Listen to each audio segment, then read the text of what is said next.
Marc Menouche, t'es invité à intervenir.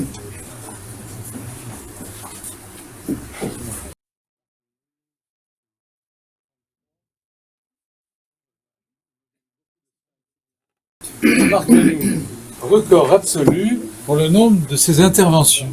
Oui, je vais donc, bonsoir, je vais essayer d'être très court puisque vous m'avez souvent entendu. D'après mes calculs, ce que j'ai retrouvé, c'est 31 fois. 31, au moins. Hein. Au moins, oui.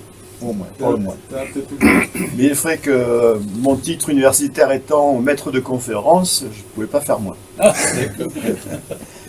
donc je suis intervenu pour la première fois en 2010 à l'invitation de mon ami, de mon grand ami Eric Castex, sur les jeux sérieux.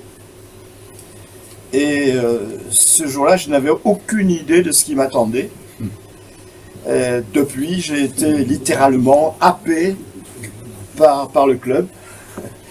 Et André m'a fait une très grande confiance, puisqu'il m'a souvent sollicité pour faire les conclusions, en tout cas au minimum, de chaque séance.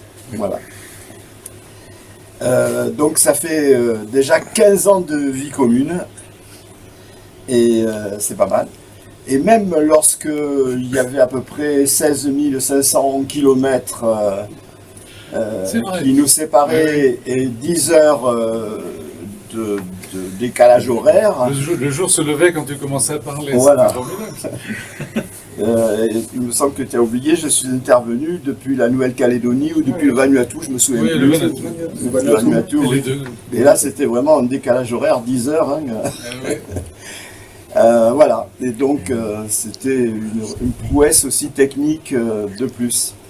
En tout cas, on appréciait tous tes interventions, ton sens philosophique, les références que tu as menées dans ton discours. Ça a été un régal. Effectivement, c'est vrai que je suis économiste de formation, même économètre, donc scientifique.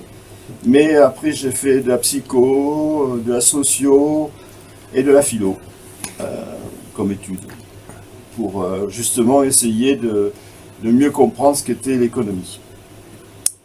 Voilà.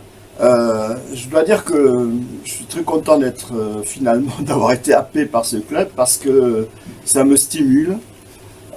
Chaque fois, on me propose d'approfondir mes connaissances, de réfléchir, et ce à des sujets très variables, hein, puisque, comme on l'a déjà un peu dit, ça part de l'art, ça va vers la médecine, ça revient sur le sport, l'IA, les robots, les réseaux, enfin, le haut débit, le journalisme, la formation, les livres, la télé, enfin, bref. Et tu t'en sors toujours aussi brillamment.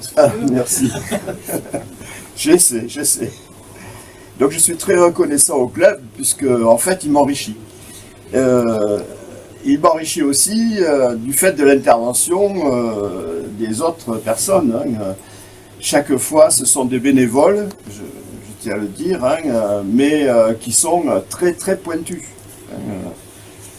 Ça mériterait éventuellement des rémunérations, compte tenu de la qualité. Voilà. Donc comment on procède? Chaque année, il y a une assemblée générale où on choisit les thèmes qui seront débattus l'année suivante. Et je dois être assez maso parce que chaque fois on me dit il faut que tu interviennes, Et donc j'accepte de sortir de ma zone de confort et de préparer quelque chose. Voilà. Je suis content parce que ça m'empêche de vieillir, hein, étant donné que les thématiques suivent souvent l'actualité, même précèdent l'actualité. Hein, c'est après coup qu'on se dit ben tiens, on a bien fait de choisir ce thème, hein, il est vraiment à propos. Donc je ne vieillis pas de ce fait, je reste dans le coup. Voilà. Donc ça cadrait bien avec mon ADN, puisque mon ADN c'est de chercher toujours à voir ce qui se passe. Bon, vous allez dire que je me répète, dans la partie immergée de l'iceberg, hein, c'est cette partie-là qui m'intéresse, pas la partie visible. Et on vient de voir que la partie visible, en plus, maintenant, elle n'est pas toujours vraie, donc autant aller voir ce qui ne se voit pas, et on se trompe peut-être moins. Donc, merci Schopenhauer. Et donc, voilà, je suis dans un esprit critique, et on voit qu'avec ces deepfakes et fake news, hein, il faut développer cet esprit critique, et je crois que c'était l'esprit du club. Donc cet esprit du club cadrait bien avec ma démarche. Donc voilà. Alors bon, je ne vous donnerai pas toutes les 31 interventions. Non. Je voulais dire aussi que ce club, c'est pas que des interventions, c'est aussi tout un environnement. Je m'y suis senti bien parce qu'il y a des visites, hein, je me souviens en particulier de la visite à Bugarach, quand on s'attendait à la fin du monde, hein, et on était allé repérer le terrain puisque Bugarach devait être épargné. Il y avait quelque chose sous la montagne. Voilà, il devait se passer quelque chose à cet endroit-là. Le prix de l'immobilier a grimpé en flèche d'ailleurs, hein. Mais bon, nous on n'a pas acheté. Donc c'était intéressant. Cette conférence m'a valu d'ailleurs de passer sur les antennes radio nationales, puisqu'il y a un journaliste qui était venu, qui nous avait interviewé. Voilà, je me rappelle aussi des soirées chez Martine, très conviviales aussi. Chez Chantal. Chez Chantal aussi, oui.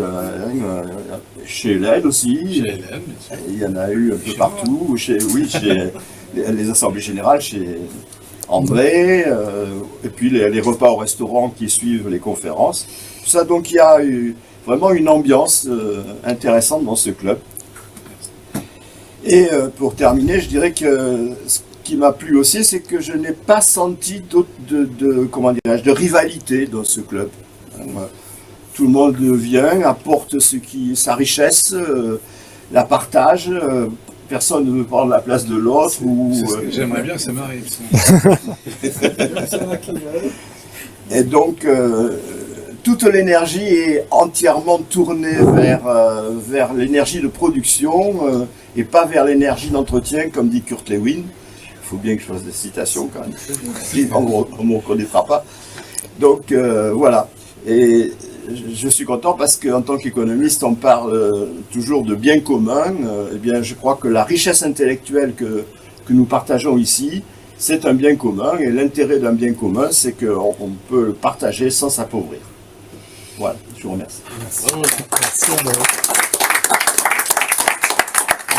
Merci pour ta conclusion qui nous va droit au cœur à tous. Merci beaucoup. C'est Denis Lacoste qui est sollicité, il me semble. Je crois te reconnaître. Hein ?